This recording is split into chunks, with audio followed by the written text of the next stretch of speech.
¿Cómo está haciendo ese reto de aceptación en los pilotos?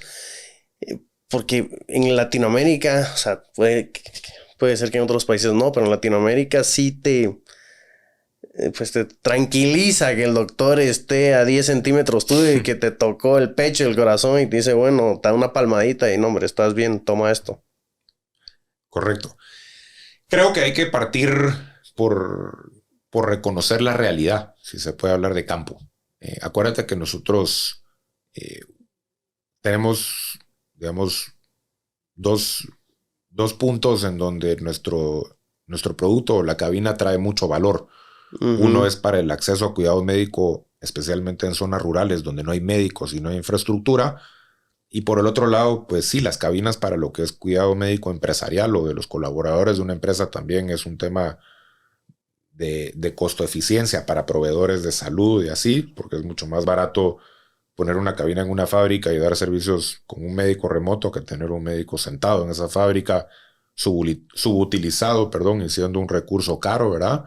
Sí, Pero en esencia nuestra cabina, a final de cuentas, está permitiendo penetrar esas áreas donde no hay médicos y donde no hay infraestructura para empezar con. Entonces, ya. antes de hablar de que sentirse cómodo con tener a un médico a 10 centímetros, tienes que considerar si es que hay un médico, que en muchos casos no lo hay. Entonces, entre no haber o haber el 80%, si se puede decir de alguna manera, teniendo la cabina con los sensores y tal vez sí el médico de lejos y no en persona, pero al menos abre la posibilidad de tener acceso a un médico. Y creo que eso es una gran diferencia Sí, lo como, es. como lo que es día y noche, para decirlo de alguna manera. Ya partiendo de eso, claro, el producto tiene que ser amigable, tiene que ser algo que la población acepta, porque al final de cuentas tiene que tener fit con la población para que sea algo utilizado, ¿verdad? Y Uh-huh. en ese sentido, hemos trabajado mucho para hacer la experiencia de usuario lo más amigable posible. Y esto es, por un lado, teniendo, sí, un producto robusto, estable y presentable, obviamente, porque tiene que ser pues un producto que da confianza de entrar en esta cabina, se siente segura y todo, la Cierto. probaste, ¿verdad? Y ahí es donde nosotros hemos ido de los testeos en campo, de esas pruebas, aprendiendo de las cosas que tal vez no ha gustado y hemos ido trabajando para mejorar esa experiencia y para permitir, digamos, mencionar algunas de estas cositas que hacen un mundo de diferencia, por más que son cosas de pormenores. La cabina, a final de cuentas, pues es cerrada o la puerta se cierra cuando la persona entra para, obviamente, asegurar una privacidad en la Uh-huh. interacción con el médico. Sí. Con eso dicho, una de las cosas más simples, pero que se nos mencionó desde el principio, es que tal vez tratáramos de hacerla por dentro un poquito más amigable visualmente para que la persona no se sintiera tal vez atrapada o un poco claustrofóbica o algo. Y por ende, pues fuimos aprendiendo a ponerle viniles por dentro o, digamos, en la pantalla, haciendo todo un poco más interactivo para que obviamente la atención de la persona o del paciente se Un buen fije punto. en cosas importantes y que no esté pensando en lo que no importa en ese momento.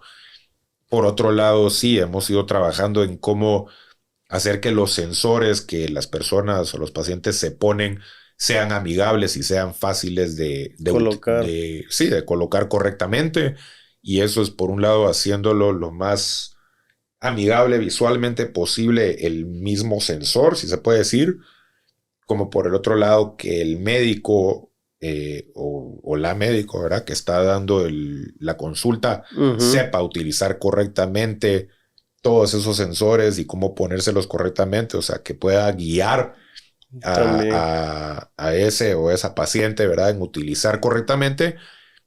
Y por el otro lado, el apoyo visual como de GIFs o pequeños videitos que hemos ido introduciendo también para que aún más se le pueda facilitar a la persona el utilizar correctamente. Pero la clave de todo esto, a final de cuentas, es que la consulta está siendo entre paciente y médico siempre. Entonces, pues él o la médico, ¿verdad? Puede siempre guiar a las personas en tiempo real en cómo ponerse los sensores correctamente o si se está parando exactamente en el punto para que le pueda medir, por ejemplo, el peso, Eso. la cabina, etcétera. Entonces, es mucho trabajo en la experiencia visual, en que sea amigable todo, también en temas de reliability, si se puede decir de alguna manera, que es, pues, por ejemplo, bajándole la necesidad que tiene la videollamada en términos de conectividad, de cuánta data necesita para poder conllevar esa videollamada entre paciente y médico, o que si comienza a perder tal vez estabilidad en la conectividad, en que vaya pues quitándole, digamos, calidad al video, pero que Ajá. mantenga audio para que entonces no se pierda totalmente esa interacción, etcétera. Entonces, ha sido un trabajo de muchas patas, pero Claro. tratar de hacer que todo sea lo más amigable, lo más fácil, lo más accesible y de nuevo que el personal médico que está dando esa consulta pueda guiar correctamente también a él o la paciente para facilitarles la utilización correcta de la misma cabina. Ahora, David, mencionaste, yo creo que fue los primeros minutos, un reto, creo yo, de un 5% de digitalización de los expedientes, ¿o no? Que O- menos del 5% de la información médica es digitalizada actualmente. Y esto es, de nuevo, información de la Organización Mundial de la y Salud. esto es por demasiada información que hay de tanto paciente o... Es porque lastimosamente, pues si hablamos de economías en desarrollo, que es en lo que estamos, hay muy poco control Ya. en lo que es diagnóstico médico, si se puede decir de alguna manera. Ándate a 2 o 3 hospitales públicos de Guatemala y te lo aseguro, te vas a topar en que a un paciente tal vez X le escribieron en papel como diagnóstico diabetes y está escrito correctamente, pero después te vas a otro de los hospitales y hay otro paciente y le escribieron DBTS o alguna abreviación que no encaja con la otra, etcétera. O sea, no hay una unificación tal vez en los diagnósticos y en una codificación como lo que es el International Code of Diagnostics, que es lo que se utiliza en Estados Unidos con todo el HIPAA compliance y que es básicamente toda la regulación de Estados Unidos para la transferencia y la retención, si se puede decir, o el storage de información médica, pero este International Core of Diagnostics es una base de datos que pone ordenadamente cada diagnóstico con su nombre correcto que está ligado a un código de alguna manera. Ok. Entonces, lastimosamente, en muchas entidades, en economías en desarrollo, como no está presente la digitalización justamente en el cuidado médico, existen esas variaciones entre diagnósticos, en cómo están escritas cosas y eso, y ahí es donde está el problema de que como muy poco es digitalizado, eso conlleva a que gobiernos con sus sistemas de salud público, etcétera, no tienen acceso a la mejor información en el sentido de qué está pasando con la población, en dónde están habiendo tal vez brotes de ciertos problemas o qué están diagnosticando en los diferentes hospitales públicos, etcétera. Entonces, eso conlleva, a final de cuentas, a cracks de alguna manera en esa información que existe de Ujú. la salud de la Sí, población data sucia. y no permite tomar las mejores decisiones o emprender las mejores acciones para solucionar los verdaderos problemas que está enfrentando la población, ¿verdad? Inclusive no, los pacientes, no existe un expediente del paciente. No sabes si Correcto. una enfermedad es nueva, reciente, pasada. Muy importante. Esto de medicina, tecnología. Yo vi que estudiaste business fuera, en Boston. Pero, o sea, es un nicho muy específico al que te metiste, ¿me entiendes? Puede ser tecnología Sí, aplicada a teléfonos, puede ser la nube, puede ser audiovisuales.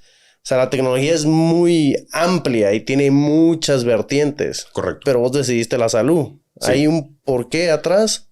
Sí, bueno, partamos por el inicio. Sí, yo comencé estudiando negocios, sin embargo, yo me gradué de economía. Eh, y cero que ver, obviamente, con startups. La verdad que cuando decidí cambiarme, inclusive a economía, yo tenía mucho en mente después pasar a estudiar leyes, como una maestría en Estados Unidos, que allá, pues law school es una maestría, no es un primer título, ¿verdad? Entonces, siempre fue esa mi intención, pero la verdad que por sucesos de la vida es que estoy en esto. Yo soy sobreviviente no solo de dos eventos cardíacos mayores, felizmente sin nada de daño en la función de mi corazón, sino que a mí me tocó aprender a caminar de nuevo después de cirugía mayor de espalda. Entonces, se volvió mi misión el facilitar el acceso a cuidado médico a otras personas, porque por más que yo tuve tal vez challenges o problemas fuertes de salud, yo siempre tuve la bendición de que mis padres me pudieron dar un seguro médico de calidad y eso me permitió tener a los mejores médicos del mundo, definitivamente. Y, y esa es una de las responsabilidades más fuertes que yo siento, es si yo tuve el privilegio de tener un acceso a algo así, creo que es importante que luche para agregar mi granito de arena en ese sentido y que tal vez otras personas puedan contar con por lo menos un poco de apertura, acceso a cuidado médico. O sea, creo que no es suficiente el uno decir, wow, sí, es una bendición o es una suerte o me llevo el crédito de que estoy aquí, que sobreviví los problemas que pasé, dependiendo de cómo cada persona lo vea, si es que fue un milagro por lo que está o porque la luchó, cree personalmente o como lo vea. Claro. Pero es qué puede hacer uno para mejorar el mundo después de que ya uno recibió esa ayuda. Y eso es algo que a mí me para todos los días a luchar por esto. Y es más, regresando a Nathan Lustig, quien estoy súper agradecido de Magma Partners, justo en Crossing Borders, que es pues un podcast, valga el tema en el que él habla de sus experiencias de inversión. Es, digamos, el podcast en el que hablan de toda la experiencia de Magma y todo. En uno de los episodios él habla de por qué invirtió en Bitnik. Y es justamente por lo que él dice de ese founder fit, en el que él dice, y perdón el francés, pero él dice, si David la pasó, bueno, lo voy a hacer político, si la pasó tan difícil en un tema de salud y está desarrollando una solución para salud, él no va a salir corriendo el día que las cosas se pongan difíciles. Claro. Sea en que tal vez les falte levantar más para tener un runway suficientemente grande. Entonces, a diferencia de otros founders, no va a perder la calma y va a tirar el barco teniendo pocos meses de runway y va a decir, me voy a conseguir un trabajo y ya no me atrevo a hacer esto, sino que la va a luchar día y noche hasta lograr traer esos fondos, o en el que tal vez salga un challenge de producto y en vez de pues, decir muchas gracias y cierro las puertas y se acabó, va a haber esa continuidad y ese trabajo para llegar a buen puerto o a solución. Entonces, yo veo los problemas que yo pasé como una oportunidad de aprendizaje y como un encaminamiento en el que me pusieron en este path o en este camino en el que a final de cuentas lo que estoy luchando es por dejar el mundo un poco mejor el día que yo ya no esté aquí. Y claro que el lado de salud me pesa. Entonces, tal vez en otros founders que no venían de vivir algo personal, tal vez era más fácil agarrar un abanico, si se puede decir, entre pensar en una fintech y pensar en una healthtech y pensar en una proptech y bueno, hago esto porque aquí hay una gran oportunidad y tal vez en fintech, que es en lo que se cree que es más rápido para levantar capital en Latinoamérica, entonces me lanzo ahí.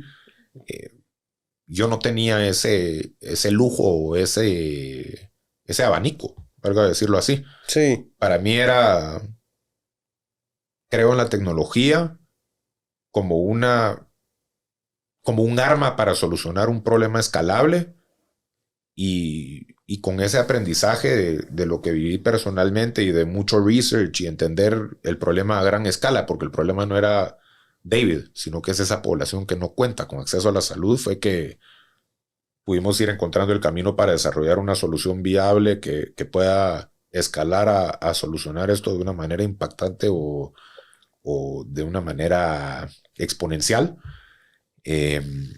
Pues, Pero sí, esa fue mi misión, por pues lo que yo viví. es tu